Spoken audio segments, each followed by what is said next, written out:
Hello fellow makeup lovers, how are you guys doing today? I'm super excited for this video because we're going to be talking about all the new indie makeup releases from the past week or so and my personal opinion on them, whether I'm planning to buy them or not. I didn't film this last week, and honestly the only reason is because I just didn't have that much to talk about. I don't even have that much to talk about this week, but I thought I'd just go ahead and throw a short video together. So before we jump in really quickly, if you're wondering what's happening on my face, I'm wearing the Tiny Marvels palette from Sydney Grace and Mel Thompson, just using a few of the purples and the white. I did like the most simple look ever. And then I've got Lisa Eldridge Velvet Muse on my lips. So this video series is inspired by AMYLOVES and Samantha March. I have both their channels linked down below always, as well as all the Instagram accounts that I use to get the pictures and information for this video. So without any further ado, let's go ahead and jump right on in. Alright, so the first thing that we have to talk about today is some new lip liners from Muse Beauty. They are calling them their Impressionism Lip Sketch pencils, I think is what it's called, and they're available now. It looks like there's a decent little range here. I'm definitely curious about these. I feel like I could see getting either the lighter brown or the lightest kind of pinky neutral shade, but I don't see myself placing an order just to try one lip liner, so I could see getting one of these eventually. I do really enjoy everything else I've tried from Muse Beauty so far, and it's exciting to see them slowly expanding their line, so I'm definitely intrigued but not buying just yet.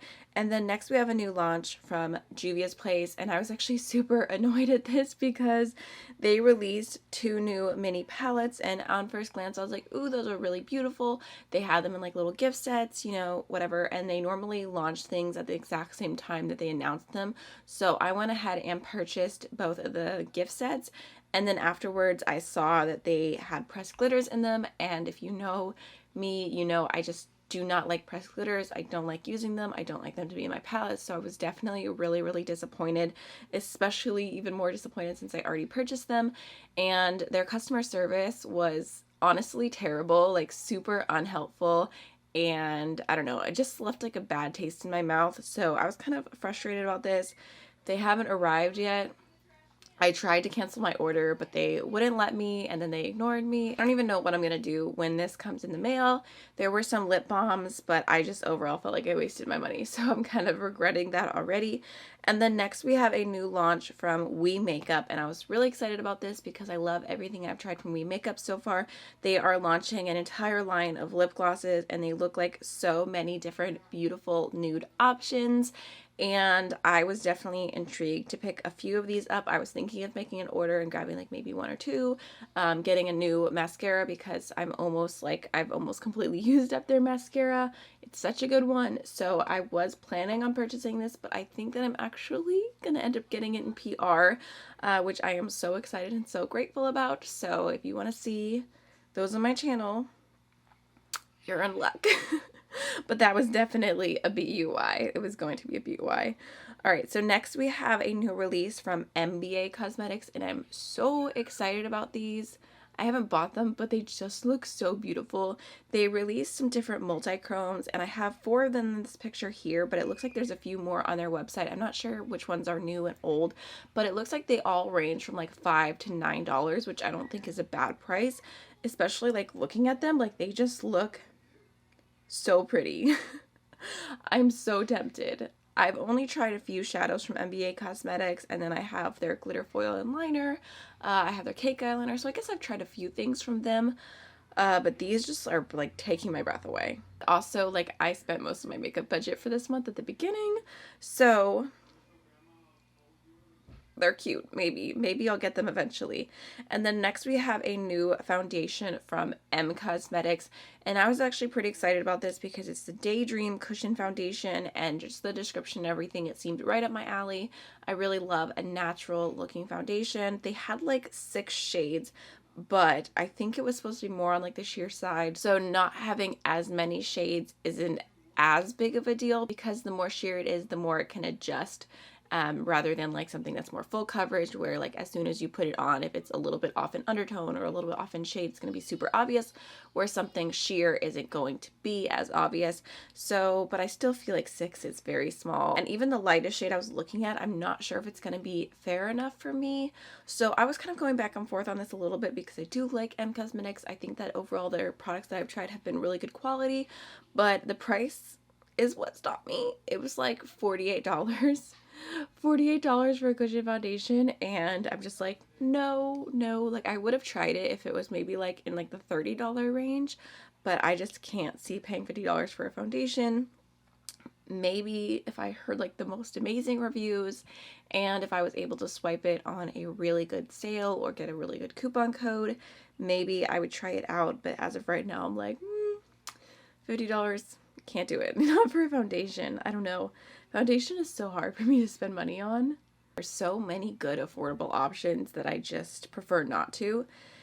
Okay, so next we have a new palette from Give Me Glow Cosmetics, and this is called the Sweet and Sticky palette.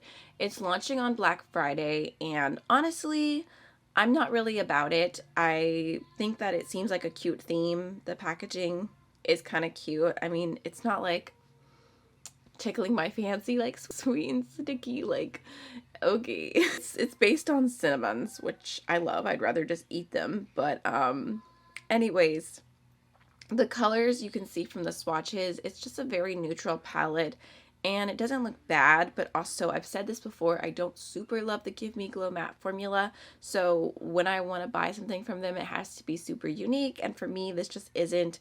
And also, I feel like all of these shades are very light, and then the black is just so dark and pigmented. And with neutrals, I like to have more of a gradient, so this is a pass for me. Okay, I also wanted to mention this. This is a new palette from Exo Beauty shop, which I believe is run by Shan Exo. She's been a YouTuber. She's like an OG YouTuber.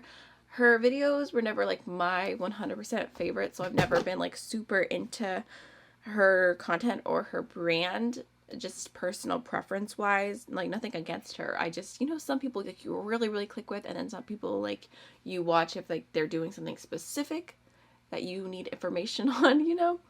There's just so much to watch. I don't know why I'm overthinking this, but anyways, they released a palette, and it's called the Native palette, and they did specifically point out that the word native used in this palette refers specifically to native flora and fauna in New Zealand. But it is a really beautiful little color story. The neutrals are stunning, like just like the greens and the golds, and I don't know, the tones of this palette were so me. By the time I saw it, it was already sold out, and then I checked and it's available for a pre-order, and the pre-order wasn't bad, but I was trying to find a coupon code and I couldn't, and between like the price of the palette and shipping from, I believe, New Zealand to America, I'm like, why did I just pause? I know where I live.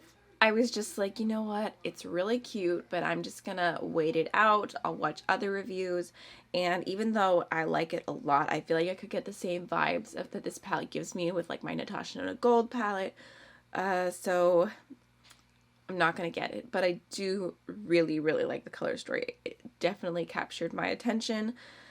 So I think that's all of the new indie makeup releases we have to talk about. I had 3 quick little mainstream to throw in there. First of all, Huda Beauty came out with a stick foundation, and I know I was just talking about how hard it is for me to spend more money on a foundation, but I will say that I'm such a sucker for stick foundations. They just seem to work so well on my skin. Like, I have an entire one of these drawers back here that's my stick foundation drawer.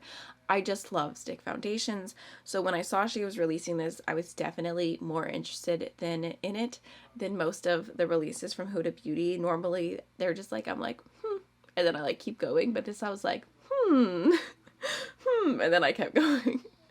So this is the Faux Filter Finish Stick Foundation, $39, 39 shades, and it says that it is a cream stick formula. It's customizable, light to buildable, and it has a natural finish. It's vegan, non-comedogenic, fragrance-free, which is a lot for Huda Beauty. I feel like I normally hear terrible complaints about their foundation products.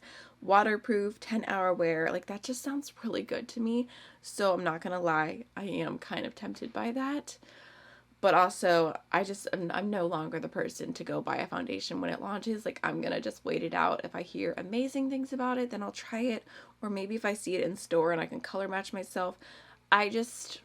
I feel like a lot of people don't like stick foundations, so I don't know if it's going to be less likely to be talked about, or like, I rarely hear people say that stick foundations are their holy grails, so I don't know if I'm going to get the information that I want to get, but Yes, that's definitely living rent-free in my mind.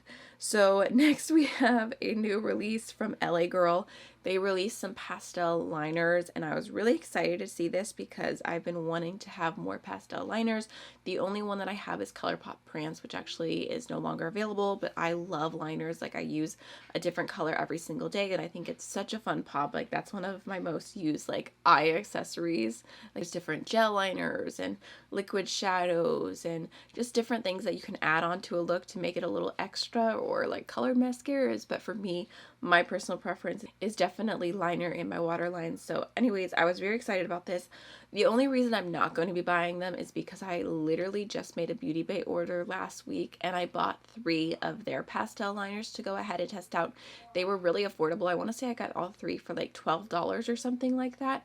So if those are terrible and I hate them, then maybe I'll go ahead and pick up some of these. But as for now, I don't want to have repeats for liner. There's really no point to me. The very last release I wanted to talk about really quick is actually super cool. This is a new e.l.f. product, and it's the e.l.f. Putty Blush. I just thought that sounded super interesting. I'm really curious about the texture. I kind of like on the second row to the right, that kind of peachy shade there is really, really pretty.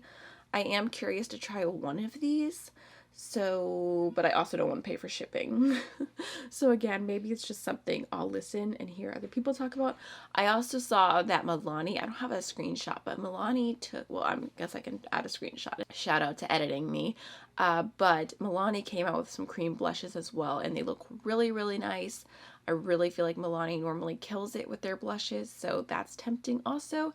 But you know what I just bought? I just bought the Rare Beauty Best of sets, and I've got 3 new liquid blushes that I've been really enjoying, so I don't really need to get any more. I've been using my Salt New York little palette more.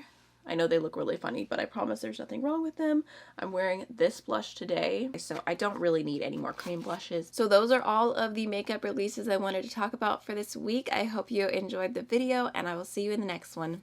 Bye.